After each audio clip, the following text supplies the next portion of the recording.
Good morning to you. This is Bill Bullock coming to you once again from the Biblical Lifestyle Center in Texarkana, USA. Every week about this time, we get together on this Lord's Sabbath, the Holy One's Sabbath, and we share something that we have in common, which is a precious gift from heaven. It is called by many people the Torah, the first 5 books of the Bible, and as expounded upon, as commented upon by the prophets, by the writings of the wise ones like Solomon and Nehemiah, as it's called, and also by the writers of the covenant renewal of the Brit Hadashah, or New Covenant, as it's called, renewed covenant, as it's called, the New Testament, as some call it. All these writings blend together to form one magnificent tapestry, one magnificent whole. They are not contradictory to each other. They are not in any way offensive or deprecating to one another. They are, if you read them the way they're supposed to be read, they are the great tapestry of faith, the way in which human beings are designed to interact with and learn the ways of, and begin to practice and model the ways of the Creator, the Holy One of Israel, the Holy One of heavens and earth. So welcome to you, and thank you for joining me, letting me spend just a few minutes here in your house, or on your screen, or in your car with you as we go through and enjoy the Sabbath, the seventh day of the Creator of the universe, as He designed for mankind to be blessed, to be able to entertain holiness, kedusha, energy from heaven, downflows, downdrafts of wisdom and understanding. And here we are, drinking it all in on this seventh day, Sabbath. This is the week of Parsha Beshalach, the 16th of the 54 subdivisions of the Torah. This time the messages, the information, the revelation stream will flow from Exodus chapter 13, verse 17, through chapter 17, verse 13, 13, 14, 15, 16, 17, about 5 chapters, more or less, portions at least, of 5 chapters of the precious wisdom writing called the Torah, that we will draw inspiration and revelation and guidance from. The series that we're doing for this year, the 5,785th year from the creation, the birth of going into Adam, in Genesis 1 or 2, 7. The 5,785th year from that. Our series is called Walking in the Light. The first thing the Creator did was make light, was create light. Let light be, light become. And therefore we are walking in that light. As we walk in the Torah, we are walking in the light. So join me in the light. The subtitle of our series this year, after walking in the light, is Discovering the Secret Wisdom Encoded in Torah's Timeless Stories. What the Creator has deigned to do, what He has chosen to do to reconnect with mankind after the fall, after the garden happened, after all that took place, and after the Nimrodian plan to build a tower that extended to heaven, and a city and a name for human beings that were separate from the Creator. After all that, the Holy One designed a plan, a perfect plan that was going to reconnect human beings with Him, and reconnect human beings with their assigned purpose and meaning and calling in life. Why they were put human beings on earth in the first place, why the Holy One did that, is being taught to us, explained to us through the Torah. Walking in the light means discovering the secret wisdom encoded within Torah's timeless stories. He's chosen to teach us His ways through telling us stories, giving us hypothetical situations, parabolic situations, giving us things that will cause our minds to awaken and our hearts to fly, to soar, cause our spirits to arise, cause that breath within us that is eternal, that sometimes hidden beneath all the surface stuff and the emotions and the mind and the intellect and the pseudo-intellect of man, the spirit that's deep within, causing it to awaken and to arise and begin to take its position as the head of who we are, of our identity. Well, He's chosen to do that through stories. So we're studying the stories. And boy, does he ever have some stories to tell. And do we ever have some stories to learn, to remember? And these stories become etched into our DNA. They become part of our memory banks, our spiritual memory banks. They are as real to us as the sands of the sea, as the wind in our face, as the trees growing, as the things that are going on around us in the world that we can physically see, hear, smell, touch, and taste. These stories are just as real. As a matter of fact, they're more real because they are eternal. They don't change with the moment or with the season or with the circumstances. They are true eternal stories. So what will we find? What stories will we be told by the great story writer of Torah in Parsha Beshalach, the 16th of the Parshas? What things will he unveil, and what secret wisdom will be encoded within those great stories? Oh, come along with me now. Let's go together and let's walk this walk in the light, discovering the secret wisdom that's encoded within Torah's timeless stories. The season that we're in, the timing that we're in, the place where these stories are coming from is what I call the B'nai Israel Chronicles, the Great Nation Birthing Chronicles. We are in the season, some could call it the year of our Jubilee, the year our nation came into being, the year we do recreate this, we rehearse this, we study this every year, we meditate on it, we return to the beginnings with the Creator, the year we were created. And so it started with these things the world calls plagues that we call wonders of our Creator, of our covenant partner in heaven, the covenant partner of Abraham, of Yitzhak, of Yaakov, of Abraham, Isaac, and Jacob, and of Joseph, and of Moshe, and of us. Our covenant partner has been doing these wonders, and we are now breaking free of Egypt as a result. We have been in bondage of the mind, and bondage of the heart, and bondage of the body. Bondage even of the spirit. We have been under the occult manipulations and lies and deceptions of the Western tower of humanity, of humanism, and of a false religion. We have been in that, caught up in that, mesmerized by it, forced into submission by it. But that's changing. This is the year of our Jubilee, of our coming forth, of our returning home. This is the B'nai Israel, Great Nation Building Chronicles. And it is Holy Nation, counterculture building time. It's that season. B'nai Israel, this great nation. That's what the Holy One calls it, B'nai Israel. I think the King James or another Bible, English Bibles that you read, like to translate as the children of Israel. But the Hebrew word is B'nai Israel. It means more than just children. It means seed. It means sons. It means destinies. It means cross generations of Israel. B'nai Israel is the great nation that's coming forth that was promised to Abraham so long ago in Genesis 12, 13, 14, and connected to the land of Israel. So it's called B'nai Israel. It is a royal priesthood upon the earth, not like other nations, not like other peoples.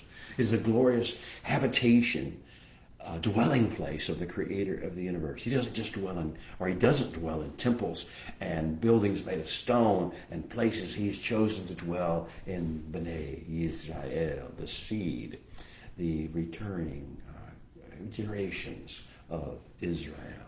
Oh, and now that message has gone forth into the nations. He wants a great nation to arise. He wants B'nai Israel to awaken the neshama, the spirit of eternity that was breathed into Adam, that is in the seeds of Abraham, to awaken and become who they're created to be, and take their stand, become the Jubilee group of people. Multitudes caught up in a vision and a calling of greatness, a calling to bring tikkun, fixing, healing, restoration, redemption to the world. We don't do it by ourselves. He's the one who orchestrates it. He is the one who provides for it. He is the one who does all things except for we are his servants in the process. Multitudes have caught a calling and a vision and have entered into this ambitious program of discipleship, of apprenticeship. We are being apprenticed in a skill. And what is that skill? The skill of raising families and building communities of excellence. Raising families of excellence and building communities of excellence and having an impact in the world thereby. So we provide an effective counterbalance to what we know is already in the nations. What do the nations rage about? And what the peoples imagine vain things about? What is that? That's Ra. That is that self-obsession, self-narcissism. And then the shakat, the corruption, the deviance away from the ways of the Creator. And the Hamas, the violence, the cruelty, the animus, the prejudice, the bitterness that is in the human soul as a result of all the things that have happened. We are the counterbalance to that. We're a counterbalance to the perversions that have set in, and the uncleanness and the profaneness of the world's ways of thinking and its pseudo-intellectual and emotional and sensual approach to life, and the occult manipulation that comes from all of that and fills the raging nations. We are here to show the world how to raise families of excellence and build communities of excellence and focus on excellence and beauty and majesty and shalom and joy and hope, and to show them how they can come out of their raging nations mentality. Well, the development of Bnei Israel as this light and salt-bearing people. Yes, Bnei Israel is the light and salt-bearing people that the Creator has designed and is calling forth.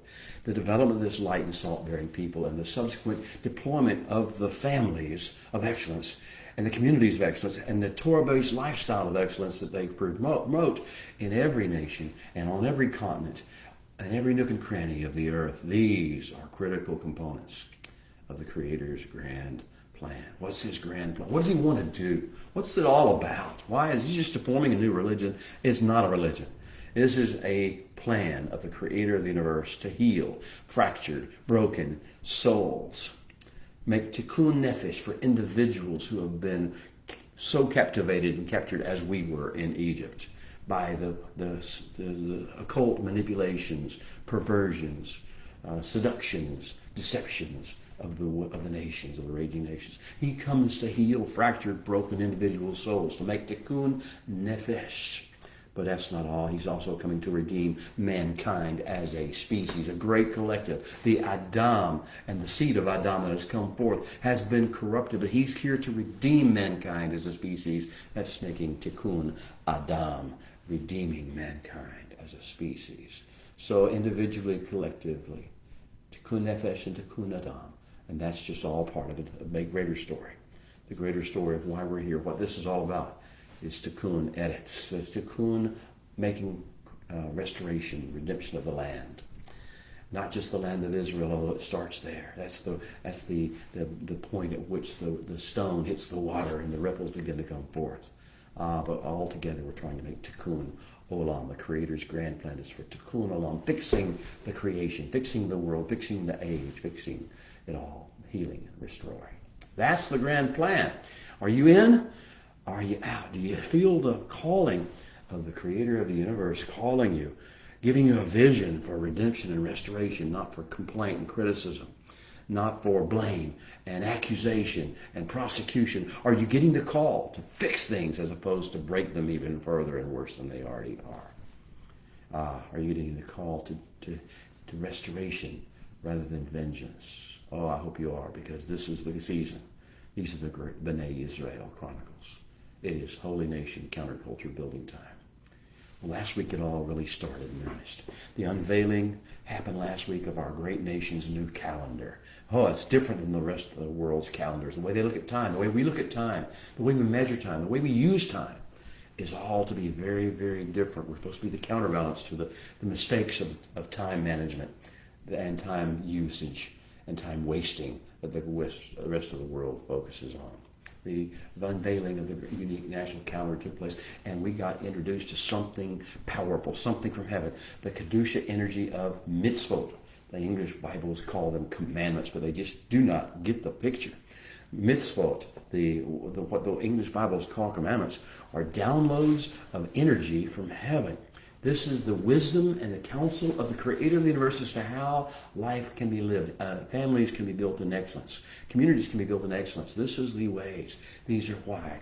The mitzvah, the Torah, is full of mitzvot, and this is the purpose. So we got introduced to that briefly, just a touch, just a taste. So now on the 10th day, on the first month of your new calendar that I'm giving you, you're to do something. You're to opt in. You're to do some activities. And these activities will join you, will align you with heaven.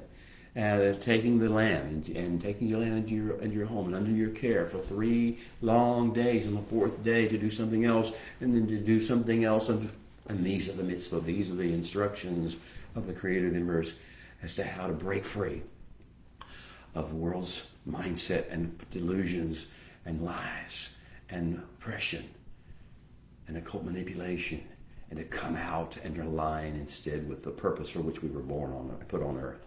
Also, we had our introduction to the Kedusha energy that flows in the mitzvot of the Torah. We're going to see so many more mitzvot. The rest of Torah is all about how we align with these great wisdom downloads from heaven, how we implement them in life, in our family life, to make families of excellence, and how we implement them in our communities to make them communities of excellence, offsetting, counterbalancing the Ra, Shekah, Hamas of the world. And also last week we got our introduction to the Holy One as our shepherd and our guide, not just as some powerful force that's speaking to us out of heavenly, from a throne, but who will come into our world and actually guide us, shepherd us as we move along, as we go on our journey, as we carry out our odyssey, as we fulfill the mission, as we go on the deployments assigned to us. He will be our shepherd guide, ever with us, ever engaged, ever providing for us. That was what we were introduced to last week. That was just the beginning. And this week, the journey starts in earnest. The great journey to our destiny, our calling, our mission, the great journey of counterbalance to the world's Rosh, Shechat, and Hamas, the great offsetting of the nations that rage and the people that imagine a vain thing through a nation like us, the Bnei Israel, the seed of Israel. This week we will be introduced to the Holy One in a whole other form. We will see his power, his majesty, and his wisdom and his strategy. He will be a man of war, Ish Milkamah. And we will see and get the backstory for Bnei Israel's national anthem, the great song that spells out and describes our movement at the fullest and tells where the glory really lies, not with us, never with us, never with our ideas, never with our teaching, never with our doctrines, never with our theologies, never with our dogma, never with our religion, only with him. We will get the backstory for the national anthem. Ashira Ladonai Ki Geoga. And we will sing unto the Holy One.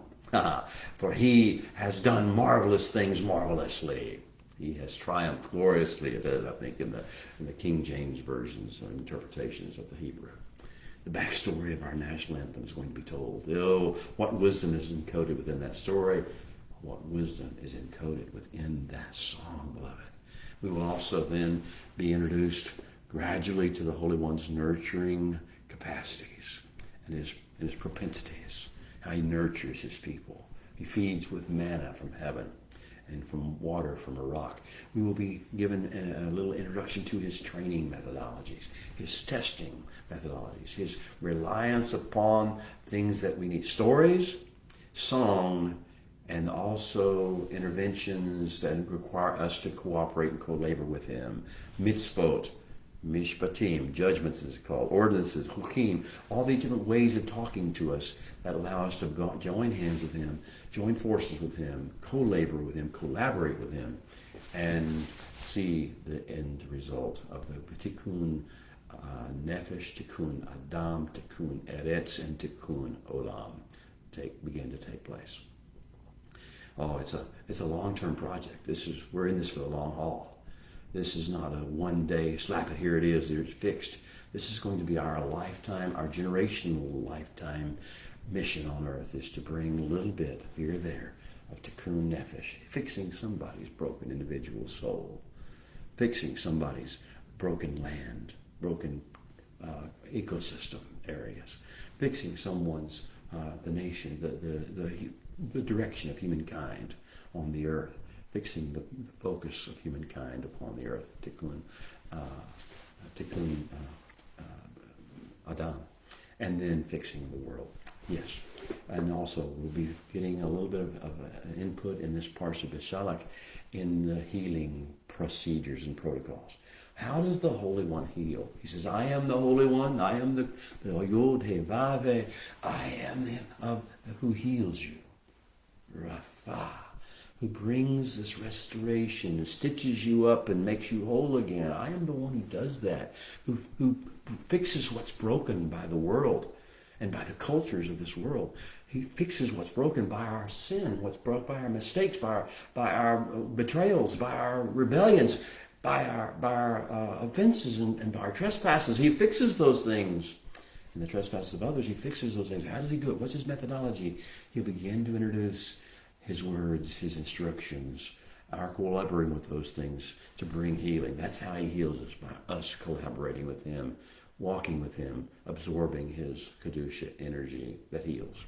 He'll be teaching us his apprenticeship protocols. We'll be learning a little bit about his apprenticeship protocols, how to become apprentices in this great nation building project, and in the skill of raising families of excellence and building up communities of excellence wherever we may be sent. The parsha is called Beshalach, in the sending out, in the expulsion. Well, we are just getting started with our mission, and Pharaoh has given us the kick in the seat of the pants to get us out of there. He has not just said, you can go. He has said, arise, kumu, seu, get up and depart, and lechu, start walking out of my land. That's what he's told us. We've been expelled. We have finally had to leave our Egyptian incubation chamber. The great nation doesn't look like a great nation. It looks like a gaggle of refugees, hundreds of thousands of people of all nations, tribes, and tongues coming out with us. Here we are. We don't look like much, but the Holy One sees us totally differently. The Holy One knows that with his gentle shaping, nurturing hand, with his provision, with his wisdom downloads, if we learn to collaborate and walk with him, there is no limit to what can be done upon the earth. We are nowhere near ready for prime time deployment just yet, though. We've got some learning to do. We have got some experiences to undertake. We've got some secret wisdom to learn that's been encoded in these timeless stories. So, the meaning of the word Beshalach is in the expulsion, or in an expulsion. We're going to see many expulsions, orders of decrees of going out.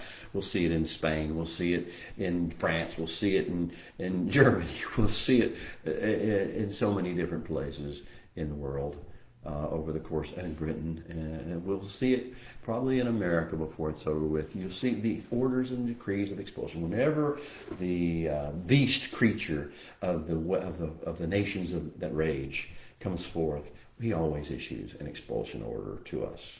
That's not the end for us. That's a new beginning. So this part of the journey that we're on with the Holy One, this part of the grand odyssey of Bnei Israel, is about making peace with not being in control. I'm going to have to say that again for you.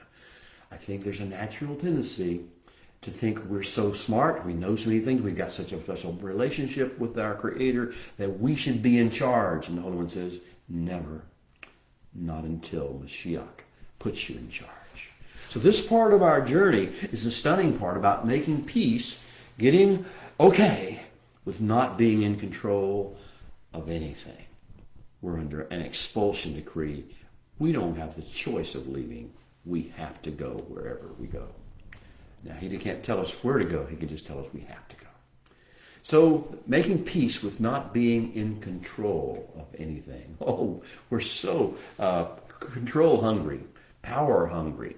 We're so, we want to be the smartest person, the right person in the room. We want to be respected and honored by other human beings and thought wise. And he says, no, you'll never. Your calling is not to be in control of anything. Because you see, if you're in control, the Holy One can't be in control. You won't let him. Now, the other thing, besides making peace with not being in control of everything, that this week is going to talk to us about, Parsha Beshalach is about getting used to not being dependent upon or beholden to or afraid of, not becoming dependent upon, beholden to, or afraid of anything or anyone in this world, or anything or anyone at all, other than the Creator God, the Eternal One who created created and maintains the heavens and the earth. Getting used to that fact that we're not dependent upon, we must not be dependent upon, we must not be beholden to, we must not be afraid of anyone or anything other than the eternal God. So this is a parsha of disconnecting from the mindsets and breaking free of the lies of Egypt, of the Western culture's pseudo-intellectual and superstitious and pseudo-sensual mindset and approach to life. Disconnecting, deorienting, disillusioning, deprogramming from what we thought we were and what we thought was in the world, and who seemed to be in control of all that, to something more heavenly, to what was designed from the beginning. We were disconnect from the earth's systems and reconnect with the drumbeat, the pulsing energy of heaven. So a parsha of disconnecting, also a parsha of unlearning, of discarding things that we thought we knew. Everything we thought we knew is colored by the lies of the cultures of the raging nations and the peoples that imagine of anything. Everything has to be re-examined. We have to unlearn all the doctrine, the dogma. We have to unlearn the ways of looking at life, the ways, the predispositions, the prejudices, the biases. We have to unlearn all that stuff. Tune away from all that stuff that's all negative and depressing and disgusting and perverse, and relearn the ways of our Creator God, relearn His beauty and His majesty and the wisdom of His plan and the goodness of His ways. We need to relearn, but we first have to unlearn. Are you unlearning things, dear ones?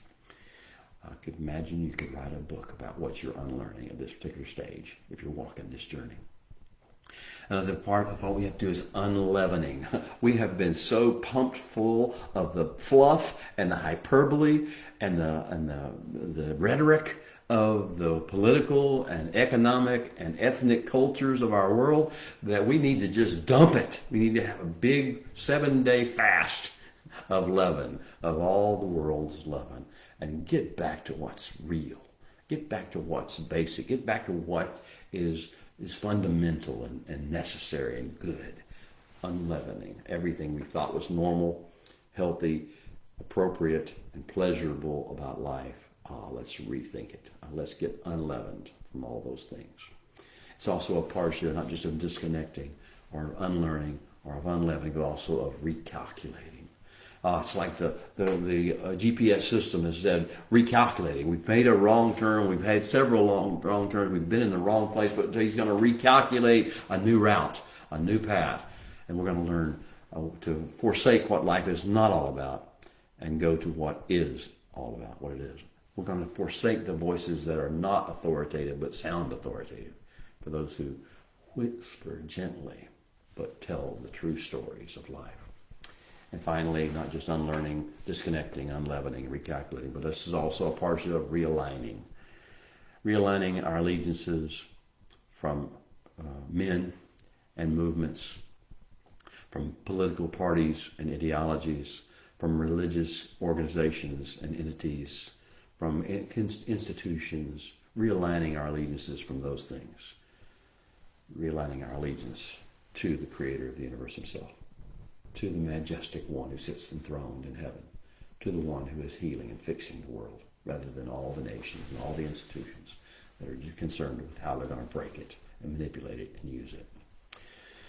So, this is the week we're doing that, and then we're going to slowly, gradually begin to be taught and flow in what I call realm travel and representation protocols. Parsha Beshalach, as we're going out, as we're leaving the things that were familiar to us but were killing us, we have to learn realm travel protocols and then representation protocols. If we're traveling realms, that means we go into the heavenly realms, we learn to be in His presence, learn to behave ourselves in His presence, learn to absorb what's there in His presence, take what's in His presence, and then represent and use representation protocols, rules of engagement, rules of discourse, rules of what we can and cannot say, will and will not do, will and will not project, representation protocols. These are realm travel and representation protocols, secret wisdom hidden within Torah stories this week. The first of our realm travel and representation protocols is going to be Yirat Adonai, the fear of the Lord. It's called in English Bibles. Yirat Adonai, the reverence, the awe, the wonder at the Holy One, his vision. The verses, of course, the contrast to the fear of man and what he thinks and what he will do or can do. Yirat Adonai, the first realm travel protocol we need to learn and need to absorb and need to cultivate in ourselves and keep feeding in ourselves is Yirat Adonai. Awe and reverence, not irreverence, not cynicism, not sarcasm. Those things are antithesis to Yirat Adonai. The second thing, second realm travel and representation protocols we're learning is emunah. And you can translate it as emunah, being carrying the life force of the creator of the universe, the spark of heaven, even in our earthly bodies, the light, the salt, the wisdom, the counsel, the understanding, the concern, the compassion, all these things, carrying these things, the emunah package. And our courtiership consciousness, understanding we are representing the creator of the universe. We are not here for our own purposes. We don't get to say our own minds or our own thoughts. That would be counterproductive. We instead should align our thoughts and our words and our behaviors and our actions, representing him to represent him effectively and well to the world. What is the contrast to that one? We know that Yirat Adonai is contrasted by the fear of man and what he thinks and what he can do. The Emunah realm travel and representation protocol is contrasted with what we know already, which is obsession with that which is seen and that which is felt and that which is imagined in the vain imaginations of the pseudo-intellect of human beings. The conspiracies and the superstitions and all the things that are conjured up without spiritual guidance and direction. Okay, there's so many more things. Shema resonance. We're supposed to resonate with the voice of the Creator. It's so-called listen or hear or obey in the English word. But all those just are little portions of the whole picture of resonating with and resounding with the sound of the voice of the Holy One. And then faithfully engaging in his covenant, doing his mitzvot, here we go, engaging in these hand-in-hand actions, co-laboring with the Creator. Well, I've got so many more I could talk to you about, but let's move on in our studies. We need to get on. Let's do our call to worship. Let's get the Hebrew in our hearts. Let's awaken our spirits and our souls by singing this song in Hebrew. It's called the Baraku, the blessing that's sung before reading from the Torah. Baruch Adonai Hamvorach, Baruch Adonai Hamvorach Leolam Vayed, Baruch Ata Adonai Eloheinu Melech HaOlam, Asher Bachar Banu Mikol Ha'amin, V'natan Lanu Et Torato. Baruch Ata Adonai Noten HaTorah. Amen. And now would you open our eyes, O Holy One, that we may see wondrous things in your Torah. For we are but strangers in the earth. So do not hide your mitzvot, your instructions from us. Oh, and now gather around, children of the Most High. Because it's story time again. The context of this set of stories we're going to be reading in Parsha Beshalach is found in the end of the Passover celebration that we discussed last week as a mitzvah for us to train ourselves in the ways of the Holy One and the vocabulary and the verbiage of the Holy One and the approach of the Holy One. And so we said right at the end of last week's Parsha, when your son asks you in time to come, when your children ask you in time to come, saying, what is this? About the Passover celebration and about the firstborn's recognition, you are to say to him, by a strength of hand, the Holy One brought us out of Egypt, out of the house of bondage. And when Pharaoh was stubborn about letting us go, the Holy One slew all the firstborn in the land of Egypt, both the firstborn of man and the firstborn of beast. And this is why I present all the males that open the womb, all the firstborn, to the Holy One. But all the firstborn of my sons I redeem. I redeem. Well, this redemption strategy, this redemption focus is where we ended. The final words of Parsha Bo were Bahaya La'ot Al Yadeka. And these words are to be as signs, directional indicators upon your hands. Ul tatafot bain einecha, and you are to bind them like a lens or a blinders around your eyes, through which you can now process everything you see. Ki bechozek yad, for with a strong hand, hotzianu Adonai miMitzrayim, the Holy One delivered us from the land of constrictions and tightness. And now, beloved, the opening words of the new stories that we're about to read, this opening lines of Beshalach, Exodus 13:17, Vayehi Beshalach paro et ha'am, and now and then, when Pharaoh cast out, expelled the people. That's where we begin. The name of the parsha is Beshalach, in connection with an expulsion order. First use of this verb, shalach, is found in Genesis 3:22 and 23, when we're in the garden and the Holy One is seeing what man has done, what Adam and Hawa have done. He understands the significance of how this is going to impact the world, and so he begins to develop this plan and implement this plan as to how to keep this from getting out of hand. He says, lest man send forth, shalach, his hand, and also take of Etz Haim, the tree of life. Therefore, the Holy One, God, shalached him. So there's two forms of shalach in these two verses.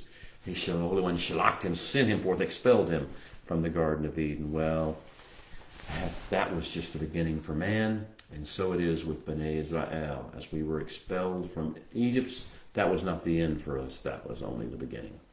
So the storyline of Beshalach, the stories that will be told in Beshalach are amazing stories. Each one you could get caught up in for hours, for days, for the rest of your life. But we'll go at them. I'm going to give you the 8 basic storylines of Parsha Beshalach. And the first storyline is the journey, our first initial real journey in earnest, from Sukkot at the border of the land of Egypt to a place called Etam and to Yam Suf. So our first journey is in a wilderness area or a watershed for Yam Suf, the Sea of Reeds. From Sukkot on one side, near the border of Egypt, all the way through this little watershed area, get all the way to Yam Suf. That's the first journey. And boy, do we see some things there. We come to Etam, and we go to Pihahirot, and the place where he leads us, wow, it tells us a story. He leads us right to the place where there is a great tower, a great pillar of the Egyptian religion, and a tower for its army to look out over the vast expanse that we're about to enter, and over the Sea of Reeds to see if there's ships or anything coming, or boats coming there. This is, we're going to that tower, and there's an idol there. There is an idol there, Baal Safan. And so we're seeing the worst moment, the worst thoughts, both the power and the army, and also the religious lies of Egypt are there. That's where he takes us. That's our first journey. Oh, what happens there? Then we have second storyline of Beshalach is once we get to this place and we stand opposite, or we camp opposite Baal Safan, and we camp right before the Sea of Reeds, we have our first experience with a genocidal madman. We have had pogroms before, where baby boys were thrown into the Nile, horrible events. We have had birthing stool murders. We have had forced labor murders. We've had all, but we've never had a complete destruction ordered, decree ordered by a madman. And this is what we're going to face at the Sea of Reeds. So this storyline of our first experience, it won't be our last, with a genocidal madman and a decree of utter destruction driving us into the sea. We'll face that. And what emotions will we experience? What will be our flesh reaction? See, we're just getting started on this journey. We don't have a long history with the creator of the universe. We have to rely upon solely where we are and what we know so far. And so, yes, it is a traumatic experience. But it is out of this trauma that the great nation's faith walk will be birthed. Our first experience with the genocidal madman will not end as he thinks it will. He is not the hunter. He is the hunted. And we're not the hunter. We are merely the ones who will eat at the table. So we have the first experience with the genocidal madman bent on our destruction, first among many. Learn the lessons well. Learn to understand how the flesh will feel, but also what the Holy One's people will need to do. We'll be introduced to something there called Yeshua Adonai, the Yeshua of the Holy One. This sense that there is an intervenor, an intervention, that there is a appearing of something that is going to provide a way through all this miraculousness, the miracle at the sea. So we'll have the angel of the Holy One first, Yeshua Adonai will be referenced, and then we'll have the final distinction, and Israel will reap what it has reaped, and Egypt will reap what it has reaped. It is so. The fourth storyline of Parsha Beshalach will then be the great national anthem. How it happened, who sang what the words were, where it came from. The national anthem of deliverance will be the fourth storyline. Oh, this song should be imprinted on your DNA. Once you hear it, you can't unhear it. Once you hear it, it will play in your brain and in your heart and in your neshama spirit forever and ever, waiting for just the right message, the right tune, the right note to be played in the world, where you will begin to sing again. Ashira Ladonai Ki Ge'o Ga'a. Yeshua Adonai, the way will be provided. The anthem will be sung to Yeshua Adonai, the salvation, the deliverance of the Holy One, the deliverer of the Holy One. I know that our Redeemer lives. And then our journey will resume. With this parsha does not end with the song of deliverance, although we could be there and wallow in it and wash it forever. Our journey resumes when we find out that singing songs of deliverance and living lives of delivered lifestyle are two different things. Building families of excellence and communities of excellence requires more than singing beautiful songs. Our journey resumes and we go from Yam Suf, the Sea of Reeds, to a place called Marah. We enter the wilderness watershed called Shur. It sounds almost like sheer, which is the word for song. But it's the opposite of song, actually, in this situation. It becomes complaint. This is where we begin to voice complaints. We do the opposite of the praise. This is where our flesh begins to erupt again. Our spirit begins to be quiet again. Our spirit sings, but our flesh complains. So we go from Yam Suf to Marah, where the waters are bitter, and we complain about the bitter waters. And then there's a miracle performed at Marah. And he teaches us, learn how to do what I show you and tell you to do. Learn the process of mitzvah. And he gave them a huk umishpat. He gave them a words of instruction, and he gave them ways of acting and accomplishing things. And he said, this is where he said, if you will shema my voice, and he used a double form of shema. If you shema, if you magnified shema, listen, tune yourself, resonate with my voice, and you walked into my ways, and do what is right in my eyes, and I will not put on you any of the maladies, the diseases that I put upon Egypt, for I am the Holy One, your healer. This is what happens at Marah. And he's teaching us a little bit at a time. He's apprenticing us in this grand program. He's attaching our hearts to him. We should be becoming mesmerized by his beauty, not by the fear of man anymore. Our nation's journey then resumes again. We go into the Midbar scene. We go into a place where again we come rumble. Again our flesh is chafed and our tummies growl, and we cry about food. And then when we get food, we cry about flesh. We want meat. And so he provides this man who he teaches us the ways of the daily Omer ration. He teaches us basic Sabbath training, ways to approach life and that are not fleshly, that are not all about getting what we want and cramming it and stuffing it in our mouths. It's about learning how to walk in His rhythm, walk with our Creator in His rhythm, in His direction. Sabbath training, daily Omer ration training, manhu provision, manna provision, it's called in the English Bibles. And then we have the next phase, which is the release of the Me Hatsur, waters of the rock, of the overhanging rock. We'll later have Me Ha-Serah, the waters of the releasing stone, which will come in the book of Numbers. But the waters are coming forth from the stone-like formats, these formations of the earth. We're going to see the release of waters, living waters. That will happen at the place called Rephidim. And then we will be attacked. Our first war will take place. The war with Egypt was not really a war. We didn't fight. This one we will. We will have to fight. The Holy One will say, now, you've learned enough to be able to fight for yourselves. What have you learned about how to deal with the enemy? And we're going to see the strategy of warfare in the kingdom of heaven, in the ways of the Bnei Israel nation. When the attack comes from the Amalekites, and we will see that we will eventually learn the techniques, the strategies of overcoming, not in our own power, but also by relying upon the Holy One, and praying and calling upon His name. And we will also then finish the Parsha with the divine decree the Holy One's going to make to tie us forever into some state of tension and warfare with Amalek. We must have a counterbalance in this world to keep us driving forward, motivated and going forward. That's where we go. So the Parsha continues. Vayehi Beshalach Paro et ha'am, it said, now Pharaoh, when he expelled and cast out the people, Velo nacham Elohim derech eretz Philistim.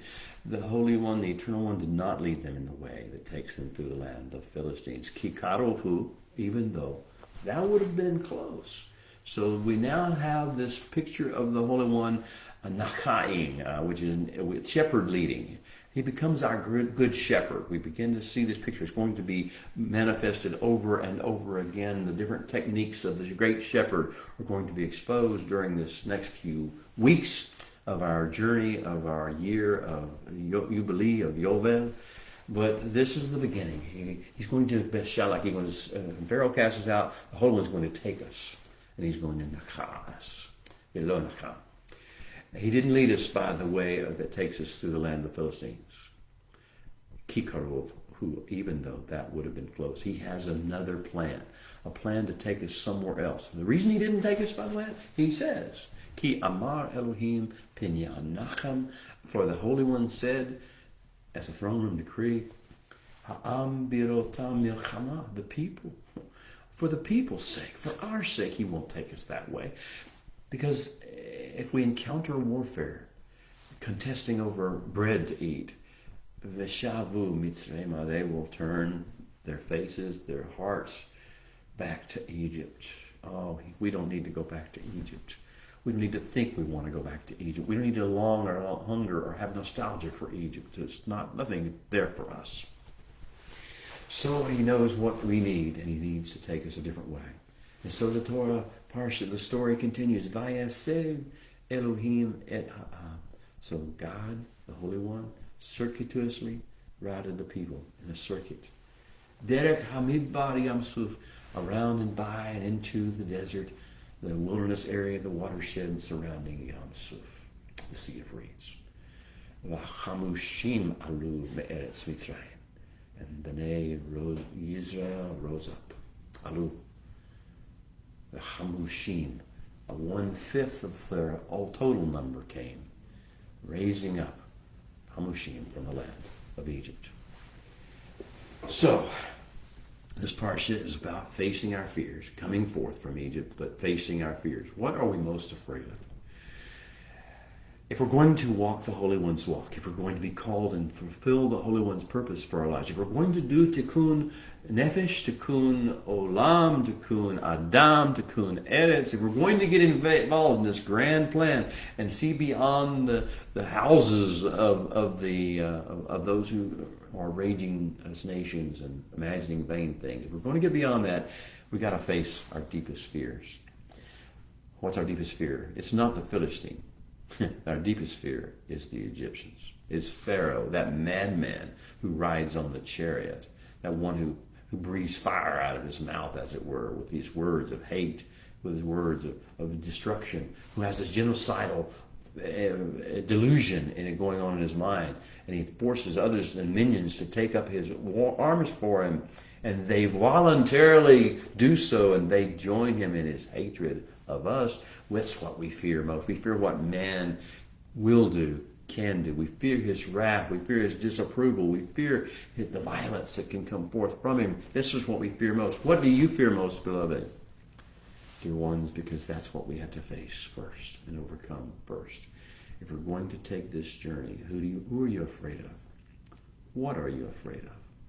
What causes you to quit, to stop, to hesitate? What hinders you in going the ways, doing the works, fulfilling the plan of the Creator of the universe? That must be faced. And so it is with Bnei Israel. Our biggest fear is what Pharaoh can do to us if he catches up to us, if he turns on us. Well, this is a week of facing our fears. A week of owning up to our insecurities and our vulnerabilities. We had no army to fight Pharaoh off. We knew we could not prevail in the natural realm without him, and we didn't even know if we could trust him. We didn't know who he was as a man of war yet. We didn't know his capacity. We just knew we had no choice but to rely upon him, owning up to our own insecurities and vulnerability. What is your insecurity? What are you insecure about? What do you know you need help with? What do you know you can't do on your own? You see, if you don't have the sense of that, you can't be assisted by the Holy One. You're going to be independent. You're going to be narcissistic about it all. You're going to be proud and arrogant. You're going to be rude and violent to other people and obnoxious and sarcastic. This is the way it happens until you realize your insecurity, your vulnerability, your great need of the Creator of the universe's touch, your great pleasure, your great delight, your great honor in being asked to serve him despite your insecurity and your vulnerability. How much do you trust the Holy One? The next thing, this is a week of learning. Do we trust the Creator of the universe to intervene in our lives, to direct our lives, to guide our lives, to feed us, to give us water when we need water? Do we trust the Holy One, or are we looking to some man to do it, some movement to do it, some priest to do it, some prophet to do it? Are we looking to some religion, some institution, some government? Are we looking to some politician? Or who are we looking to feed us, to give us water, to guide us, to direct us, to help us, to motivate us? Who are we looking to? If it's anywhere besides the Creator himself, into that beautiful face, emanating that beautiful voice, that wisdom, that wise plan. If it's anyone else, we're cruising for fall here. A great cataclysm. But he is what we need. He is the guide. He is the counselor. He walks with us through every obstacle and shows us how to overcome every challenge, how to shake off every insult, and how to transcend every trauma. Yes, that's our story. That's our song. So we begin with the road not chosen. We do not choose. The Holy One does not choose for us. Derek Eretz Philistine, the way of the road, the land of the Philistines. It was a well-traveled road. It seemed to make perfect sense. It was controlled by Philistine warlords and cartels, though. They were highwaymen, and there were cartel people there. And it was shorter to get to the land of the patriarchs, but it meant certain milchama, certain war, certain battles over food, over substance, over life. So we followed the nacha, the leading, the personal guidance of the Creator of the universe, and we went on the route he selected for us. We went on Derek Bamidbar Yom Suf, the way of the wilderness watershed of Yom Suf, the Sea of Reeds. Now that meant we were still within striking distance of Egypt's bloodthirsty hordes. is Pharaoh. And his brainwashed soldiers, genocidal charioteers, and cavalry members, and archers, and sling carriers, all the infantry. We were still within striking distance of them, and that is what we feared most. The Holy One knew it, and knew we had to face that fear and overcome it. If we are to live in the freedom of our calling, we must face and deal with and overcome our deepest fears. Take a deep breath, beloved. The Holy One wants you to overcome your deepest fears. Don't claim the fears as part of your identity or who you are. You have a new identity, a new purpose, a new calling. Face your fears, because the Holy One is with you. And the Holy One will guide you through it. And he will protect you, defend you, and bring up your generations into B'nai Yisrael. By coming face to face with what we fear the most, we can be trained to lean into and trust the Holy One, our God, as our very present help in time of trouble. In every trouble, in every situation, our very present help in time of trouble. And if we do not do this, if we do not overcome this fear, we will always cower at some point before intimidation, before intimidators. We will succumb at some point to seducers. And we will accept mediocrity and compromise as our lot. May it not be so. They sent us out from there. We want no part of it. Now we will follow. May we follow. Please let us follow the ways and the speaking and the words and the instructions of the Holy One, our God. It's time for me to leave you now. I hope to see you again next week. Shabbat Shalom.